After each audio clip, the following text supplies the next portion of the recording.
Hey guys, welcome back to the channel, and today we are going to be reviewing the iPhone 6 from 2014. Alright, so the iPhone 6 came out in 4 sizes. For poor people, there's the 16GB size. For the lower middle class, there's the 32GB size. For the upper middle class, there's the 64GB size. And for the ultra rich, the rich of the rich, there's the 128GB size. The iPhone 6 started at $649 for the 16GB size, and the iPhone 6 Plus started at $749 for the 16GB price.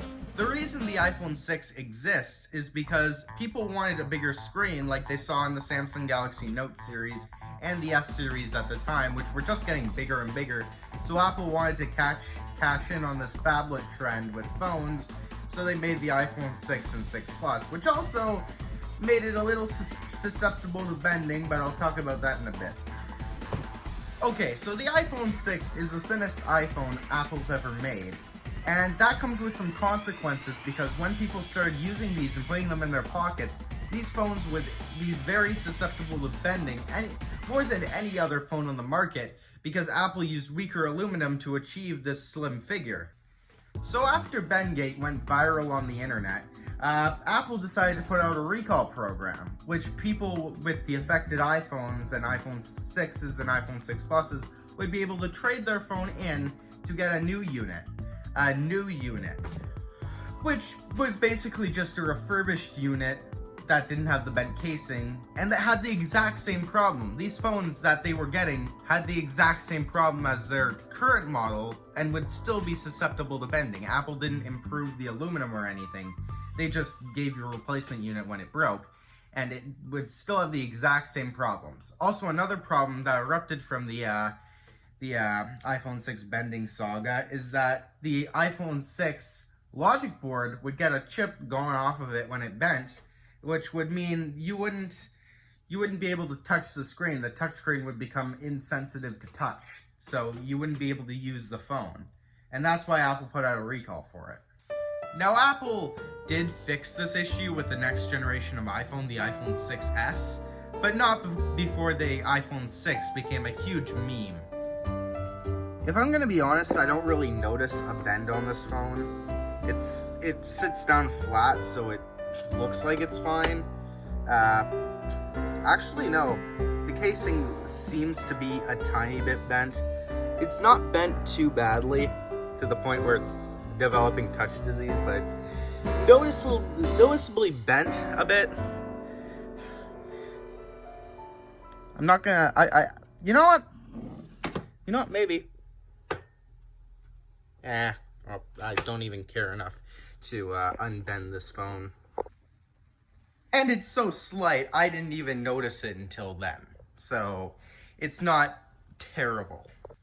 But let's stop jawing about Bendgate on the iPhone 6, and let's get into the actual review part and see if it's usable in 2023. Okay, so the iPhone 6 is now stuck on iOS 12, which means there's no future updates, and it's going to get more obsolete over time, which also means the app support is starting to go on it. Alright, just a quick plug. I actually used this phone for a week, and I posted the video of me using it for a week on my Patreon. Link is in the description, also on screen, if you want to subscribe and watch that video. Now, if you've already downloaded the apps already, you can get most of the apps. YouTube and a bunch of other apps require iOS 14 or later, and that's going to become the standard soon. This runs iOS 12, so it can't run those apps, but the thing is, it still runs the apps it can, and it runs it decently.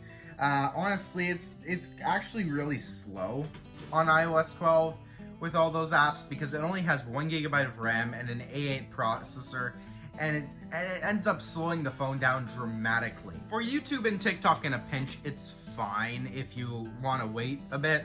I mean, it's going to be slow, but it's fine. But for anything else, you do want to get a newer model. Also, I remember when using this, Snapchat still got updates, but the dark mode, the always dark mode, in the appearance section, it no longer works on the iPhone 6. I have it set and it still works in light mode. Anything like banking and stuff requires a new iOS version, and my bank specifically, TD Bank, their app only works on the latest version. So if you have like even a slightly out of date version, you're no longer able to use the app. And it even goes for the iPhone 6, where you can't use TD at all if you can't have the latest update. You have to update the app. And since they're no longer releasing updates for iOS 12, you're no longer able to use the app on the iPhone 6. Discord still gets updates on the iPhone 6, but it's horrible. It crashes like 50% of the time I try to open the app on the phone. Like, I open it, crash. And it crashes, and when it does open, it's extremely slow. Like, any big servers is just gonna slow this thing down to a crawl, and even chats is just like unbearably slow. And this even goes for apps built into the device. Safari is unbearable on this phone. It even slows down the keyboard, everything's slow, it gets hot, and when I even do a Google search, it becomes very slow. Like, you can barely use Safari on this phone. Any other built-in app is fine. Even Apple TV Plus, you're still able to watch content on it. It works just fine. The only built-in app I have a problem with is Safari. Like, that is just unusable on this phone. Now, I would try another browser on it, which would probably work. But unfortunately, I haven't downloaded any other browsers except for Arc Browser and Safari on iOS. So I get this error. Oh, crap. I get this error when trying to install it. Wait, hold on. I actually downloaded Google Chrome before on my iPhone XR, I'm guessing. And it actually performs pretty good. Honestly, like, if you do any web browsing, you should try getting Google Chrome, because Google Chrome is this thing's fighting chance at web browsing. For music consumption, Spotify works, but it's terribly slow, honestly. Like, you'd rather just use iTunes, honestly, because it's just really slow. And especially with big playlists, like 1,000-song playlist, which is my main playlist, it's unbearable on the phone. Like, honestly, it's just torture trying to scroll through it. Okay, so now for iTunes, I can't really attest to that because the capacity of this phone is, again, come on, 16 gigabytes, and there's only 1 or 2 gigabytes left, so I can't really sync my iTunes library to it. But I presume, since literally every device, even the iPhone 4S, I'm guessing, works just fine with iTunes. This will probably just work fine with iTunes. As for AirPods, AirPods actually work just fine with the phone. Come on. Yep, AirPods work just fine with the phone. You can connect them like you would usually do on a modern iPhone. Hold the button on the back. And then it connects. Not now. And your AirPods are connected. It's as easy as you would do on any other iPhone. And since it's iOS 12, it has full supports for AirPods and AirPods Pros, so you should be fine on that. I don't know about AirPods Pros because I think the AirPods Pros were released after this lost support, but I think they should even work fine with just Bluetooth. This phone will support any modern Wi-Fi network, whether that be 2 gigahertz or 5 gigahertz. It will also connect to any LTE network with a SIM card. I haven't tried it yet because I don't have a SIM card. Well, I technically do have cellular service. I don't have a SIM card because I use eSIM on my iPhone XR because I was too impatient to wait for a SIM card to come in the mail, and when I switched carriers, so I just told them to set it up through eSIM, and I did that, and it's working fine for me. But that means I can't really test this unless I want to get into getting a prepaid SIM card up and running. But I mean, I do have this Chatter SIM card and this iPhone 4 that I got at the thrift store. I also did that in the, the Value Village video.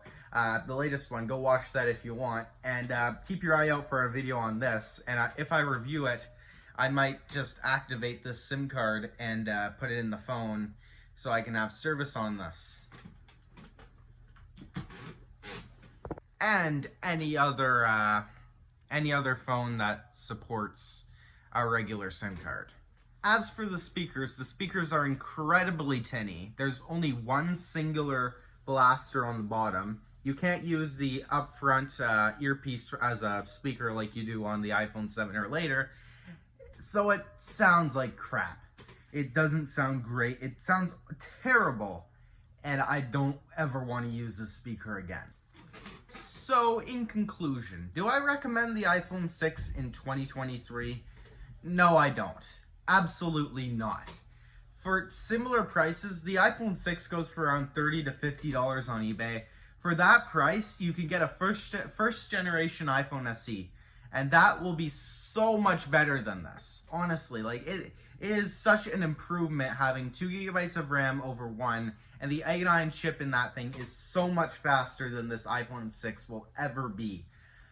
You could also get, if you're lucky, get an iPhone 6S or 6S Plus in this price range as well, and that would also be so much better since it has the same chip as the iPhone SE first generation. And if you can spring for it, spend like $100 or $130 and get an iPhone SE second generation, and that would be so much better. It's a modern phone, you'll still be getting updates for a few years, and it's honestly so much better than an iPhone 6 or any iPhone below the $100 price point. Any iPhone honestly is better than this. A lot of the iPhones, like earlier than the iPhone 7, have plummeted to a point where you can get them for pretty cheap. Especially the iPhone 6, and all those other ones have pretty much bottomed out at around $30 to $50. So if you can spring for $100, get an iPhone SE second generation. If you're in the price range of an iPhone 6, get an iPhone SE first generation, or if you're lucky, get an iPhone 6S. Now, I presume this phone would be so much better with jailbreaking the phone. Honestly, if I had to use this again, I'd probably jailbreak it. I didn't really want to do it when I was on vacation, and that's when the video was filmed on my Patreon. Link to my Patreon in the description, by the way.